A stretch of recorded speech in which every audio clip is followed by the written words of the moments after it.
Thank you all for coming. My name is Nihad Awad, N-I-H-A-D, A-W-A-D, the National Executive Director of CAIR, the Council on American Islamic Relations, America's largest Muslim civil liberties and advocacy organization. We're here today among national and local Muslim leaders to announce the release and endorsement of an open letter to the leader of ISIS to refute the religious claims that ISIS uses to conduct military campaigns and killings against innocent people, Muslims, and people of other faiths alike. This letter has been prepared by a group of world-class Muslim scholars around the Muslim world and has been drafted over the past few weeks. It has been signed by about 126 scholars, muftis, and thought leaders in the Muslim world. It has been also endorsed by major American Muslim scholars, leaders, and community activists. And we are urging more people after this press conference to join the website and add their names to endorse this message. The letter is written in Arabic. It is using heavy classical religious text and classical religious scholars that ISIS has used to mobilize young people to join its forces. So the letter is not meant for liberal audience or for reformers. Many people might not be familiar with the Islamic text, and they may find it difficult to understand. Even mainstream Muslims, when they read it, they know that this is heavy classical text. It is meant and it is designed consciously to reach a special audience, a conservative audience, to dissuade them using the original text from the Quran, the Muslim revealed text, and the Hadith, the tradition of the Prophet, to debunk and expose the falsity ISIS claims and uses to justify its conduct, its existence against the Muslims and people of other faiths in the region. We believe that the letter is very effective, it is very convincing, and it is time for mainstream Muslims around the world to express themselves using the same text that ISIS leaders have used over the past years. This is not the first time Muslim scholars and leaders condemn ISIS and condemn terrorism and extremist violence. We in the Muslim American community have done so many times in so many years via statements, videos, PSAs, and public statements. Joint efforts nationally and locally have been recognized by anyone who observes the position of the American Muslim community.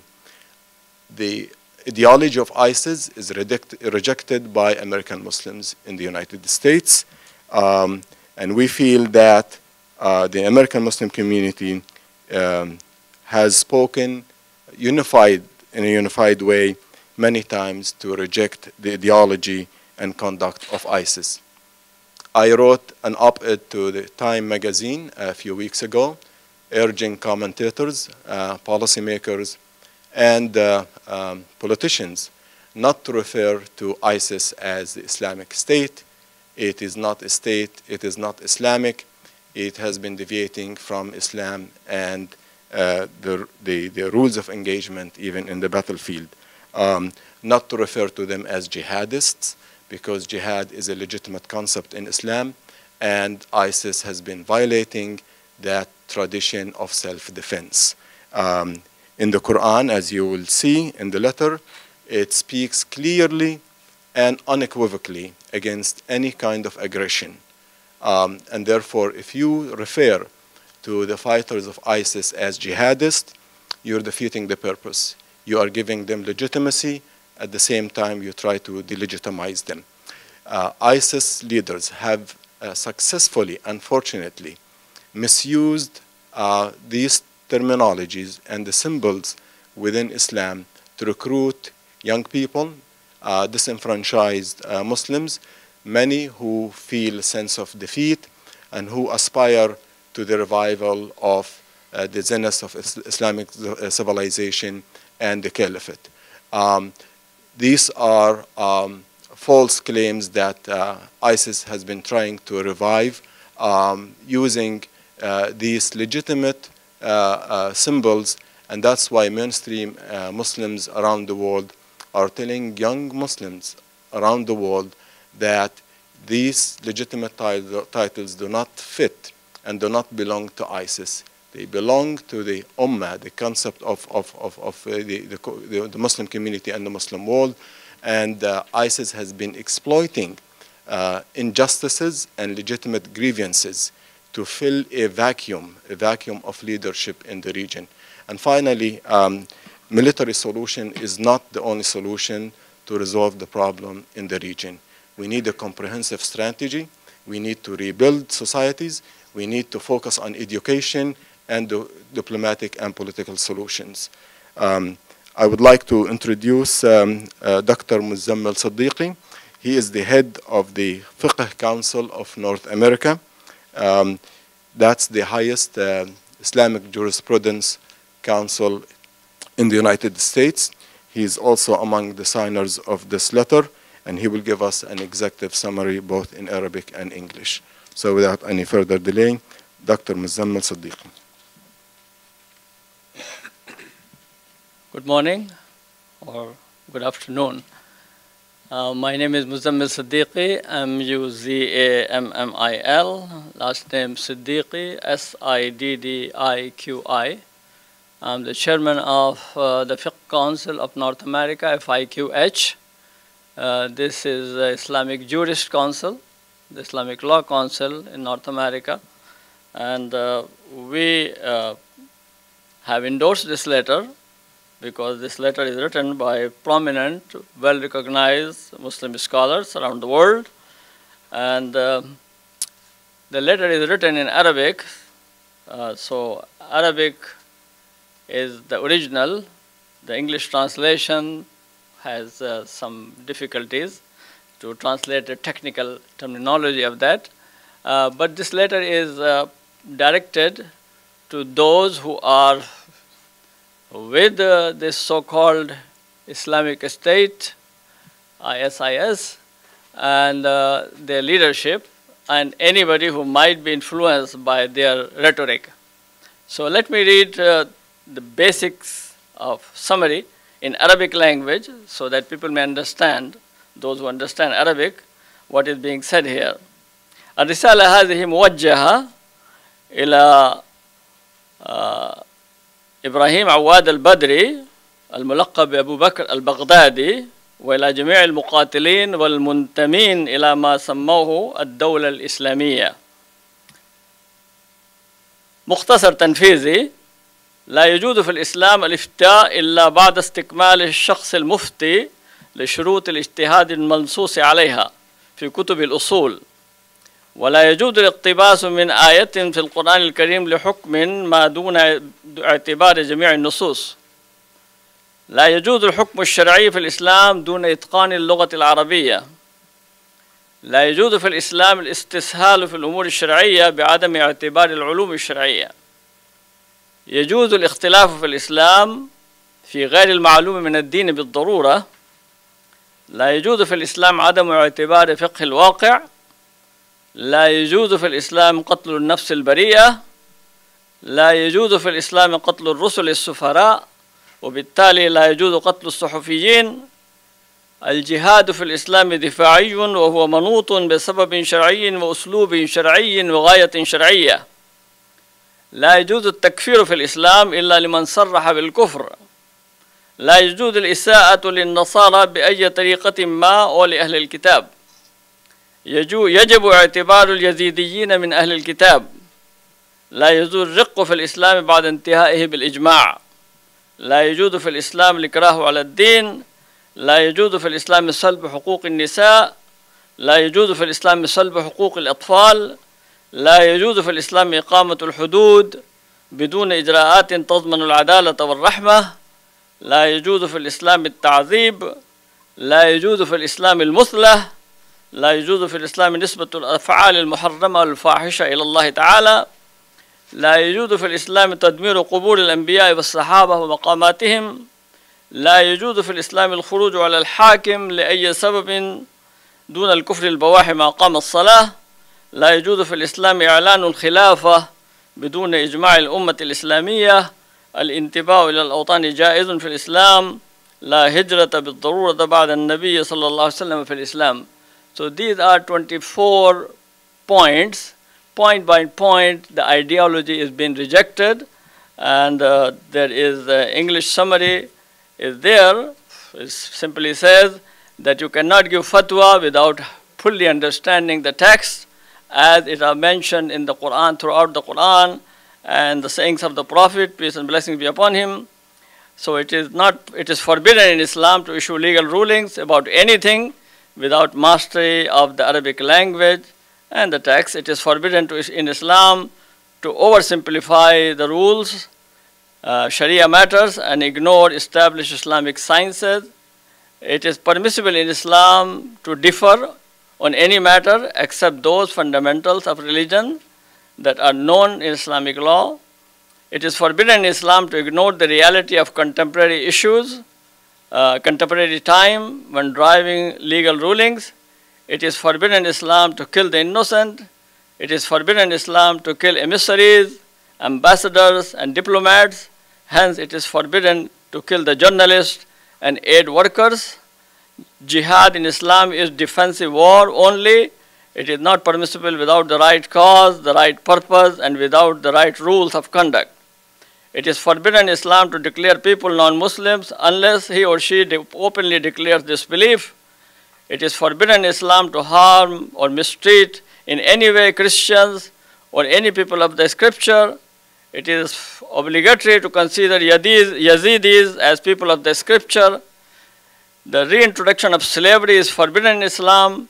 It was abolished by universal consensus. It is forbidden in Islam to force people to convert. It is forbidden in Islam to deny women their rights. It is forbidden in Islam to deny children their rights. It is forbidden in Islam to enact legal punishment without following the correct procedures to ensure justice and mercy. It is forbidden in Islam to torture people. It is forbidden in Islam to disfigure the dead. It is forbidden in Islam to attribute evil acts to God. It is forbidden in Islam to destroy the graves and shrines of prophets and companions. Armed insurrection is forbidden in Islam for any reason. It is forbidden in Islam to declare a caliphate without consensus from all Muslims. Loyalty to one's nation is permissible in Islam. After the death of the Prophet, peace be upon him, Islam does not require anyone to emigrate anywhere. Thank you.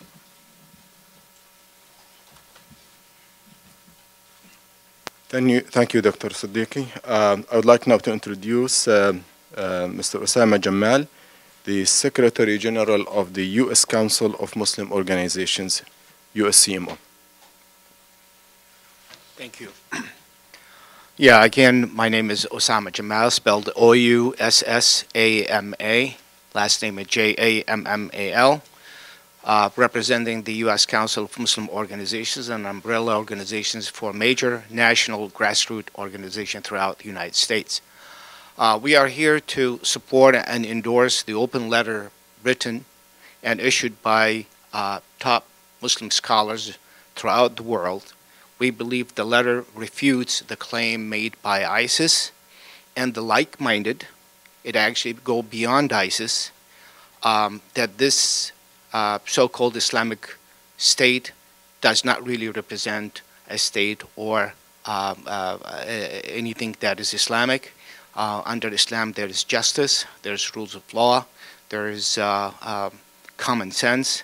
None of their action has passed any litmus test to prove that they have an Islamic, a sound Islamic ideas. We are here to reiterate our position that we are totally and unequivocally against any violent extremism, whether represented by ISIS or the like-minded other groups. We are also educating our community members not to fall prey to such ideas and such efforts by such groups for recruitment. We know it's a concern, but we are very vigilant as far as having our young people fall victims to such efforts. I think the community throughout the United States is very well aware of these efforts, and we are united against any of these violent extreme ideas. So we are here to reiterate that position, and we will continue to work together in fighting such violent ideas that is contrary to the basic tenets of Islam. Thank you. Thank you, Osama. I will continue introducing the representatives of the national organizations. So I would like to introduce now Dr. Said Saeed, representing ISNA, Islamic Society of North America. Good afternoon. We are commanded by the Quran that whenever there is a controversy among Muslims, they should refer to our scholars. Here in America, we are proud to have established a very strong Islamic Fiqh Council of North America, where we refer to them whenever there is any issue that we need to clarify. And we are very proud and very clear to see the statement that they have given. Islamic Society of North America that I represent is lovingly called ISNA, that has nurtured for more than half a century communities of peace, hope, constructively and positively integrated in the American mainstream. We have taken our faithful message of pluralism and peace around the world with pride. We have stood against extremism, exploitation, and religious violence. Our faith, and in all faiths. We have condemned ISIS and its ideology, not only because it could pose an existential threat to us and our country, but also for the destruction of the rich Islamic legacy of peaceful coexistence of minorities in Iraq and Syria.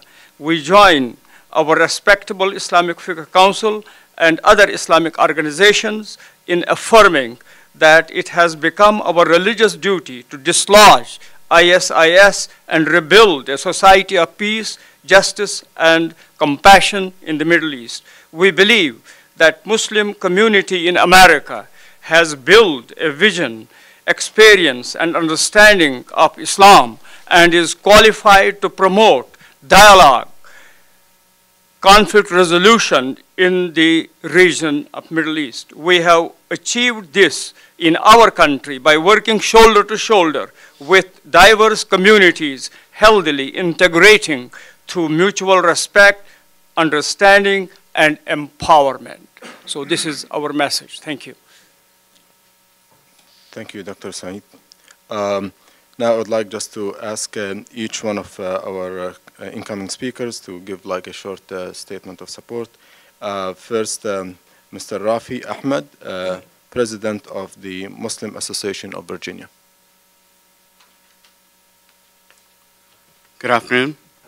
My name is Refuting Ahmed, R-A-F-I-U-D-D-I-N-A-H-M-E-D.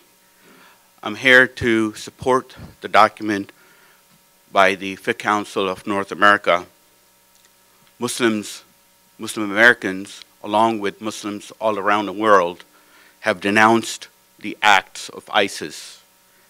I'm not going to further elaborate. I think our speakers have spoken very eloquently as to why and how Islam condemns these acts.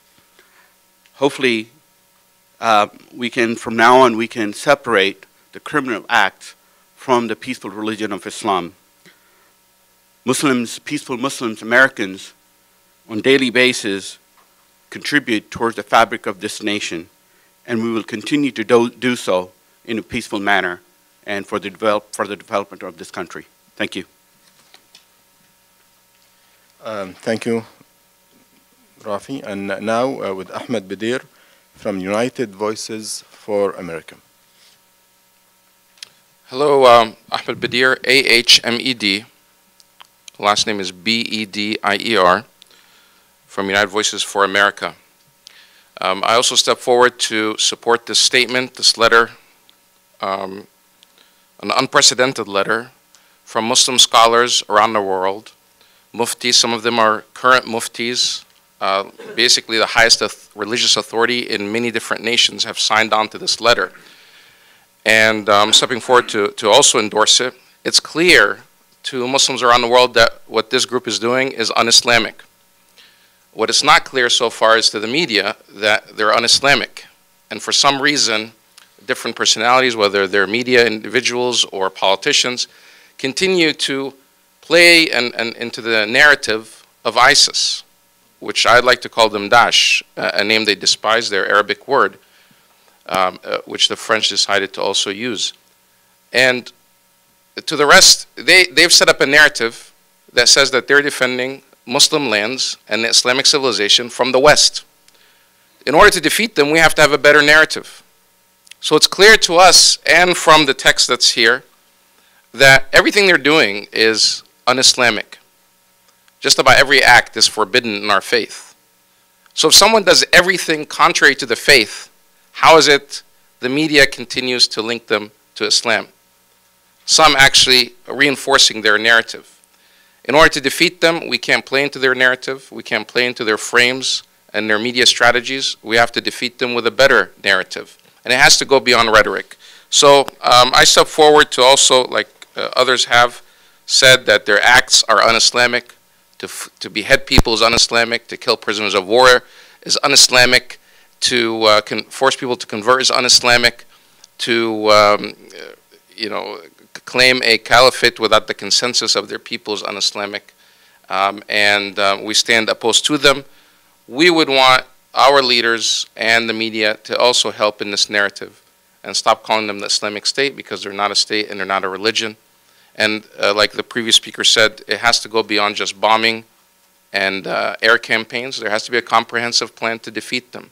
And it's going to, wherever you don't have democracy and freedom, groups like ISIS will flourish. So the president was right to say that they're a cancer, but this cancer grows rapidly wherever you don't have freedom and democracy. Where freedom and democracy exist, why don't we have ISIS in America and in Western nations? Because we have freedoms and democracies, and wherever that exists, violence will less likely exist. So thank you very much. Now we would like to hear from Imam Faisal Khan.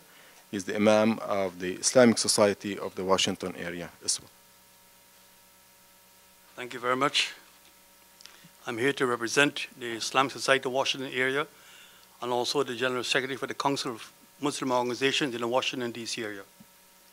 I publicly want to endorse the efforts by the Fiqh Council and the scholars around the world to denounce the atrocities in the name of Islam by the so-called ISIS.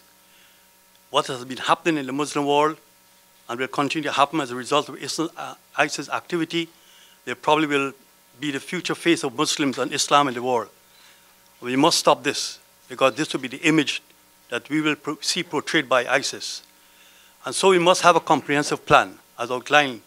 And we must make efforts to make sure that we collectively make all efforts in our own institutions so that we can be able to continue this propaganda against ISIS and prevail in the long term so that we be successful and portray the true image of Islam and Muslims. Thank you very much. Thank you, Imam Khan. Would like to hear now from Imam Abu Nahidian. He's from Manassas Mosque in Virginia. Good afternoon. My name is ABU. Last name is Nahidian. Actually, the Islam has not been attacked today by the ISIS, but has been done in varieties of the ways. Supporting all of our scholars that have said against ISIS, it has no basis on Islam at all. Our Holy Quran starts with two words, that it is most gracious, most merciful. And all of the Prophet, the way that they teach us is that humanity is either your brethren in Islam or human in race.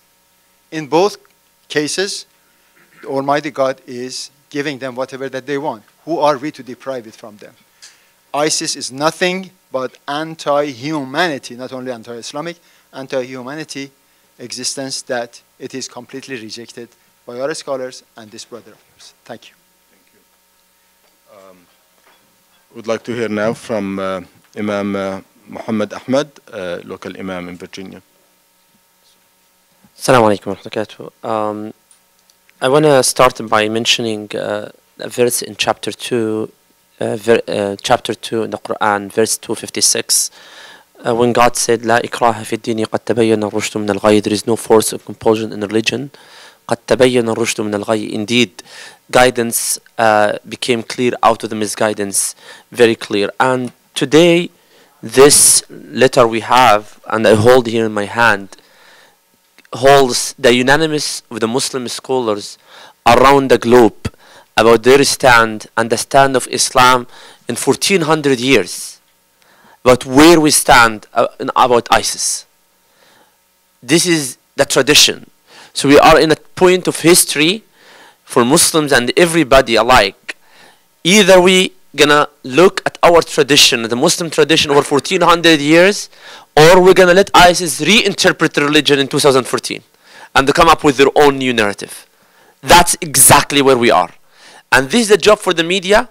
Take this letter, look at it, and share it with the rest of the world. Thank you so much. Thank you, Muhammad. Now I'd like to call on Bob Morrow from All Dallas Area Muslim Society. Thank you, and thank you all for coming. I represent the All Dallas Area Muslim Society, or ADAMS, which is in Sterling, Virginia. ADAMS is the largest Muslim community in the Virginia area, as well as one of the largest in the United States. Our Imam, Muhammad Majid, is actually in New York today for the President's speech. I'm not going to talk about the scholarly approach to this, because I think you've heard enough about it, but let me tell you just from the lay perspective. The ADAMS community represents Muslims from all over the world, from Morocco to Malaysia and Indonesia, from South Africa, from Europe, as well as a significant number from here in the United States, born and bred Americans. I can tell you that within that community, you will not find a single voice that would ever express anything like support for what ISIS is doing. This is considered by the lay people, the people who are not the scholars, but who are Muslims and devout Muslims, even people who are just non-practicing Muslims, who would absolutely condemn everything that ISIS is doing and betraying all the principles that they hold so sacred with their religion, the principles that attracted me to this religion as well. This is something which is absolutely anathema, and I could not be more pleased that the scholars have gotten together and tried to delineate what the actual tenets of Islam say about this religion and about what ISIS is purporting to do, because it has nothing to do with what mainstream Muslims feel about their religion. Thank you. Thank you, Bob. Last but not least, Imam Benjamin Abdul Haq, Assistant Imam to Masjid Muhammad in Washington. Good afternoon. Bismillah ar-Rahman ar-Rahim. Imam Benjamin Abdul Haq, Assistant to Imam Talib Sharif, who could not be here. He's on his way back to Washington, D.C. from Atlanta, Georgia. And I'm actually representing him, Imam Talib Sharif and Master Muhammad. Much has been said over and over as we have these press conferences. But I want to reinstate what Brother Nihad Awad said in regards to the media and you all joining us in this fight. This is a fight for the best of humanity. This is a testament to our unity as humanity. We want to come together and ask, we know that you all as media, I want to talk to you all. We know as media, you can't do but so much unless your editor or your producers allow it.